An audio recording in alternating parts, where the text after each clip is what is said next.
Hey guys, today I'm back with my Micro Sprite scooter.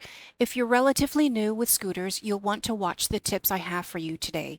We'll cover riding the scooter, braking, turning the scooter to a different direction, and how to avoid cracks and ridges on the road.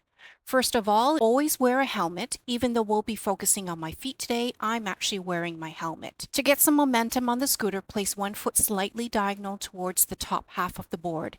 Then use your other foot to push off.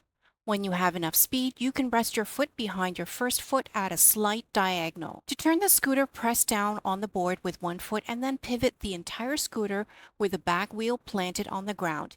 Here it is again. To brake, you can either release one of your feet to the ground or you can use one of your feet to press down on the back of the wheel. The more gentle you press down, the softer the brake.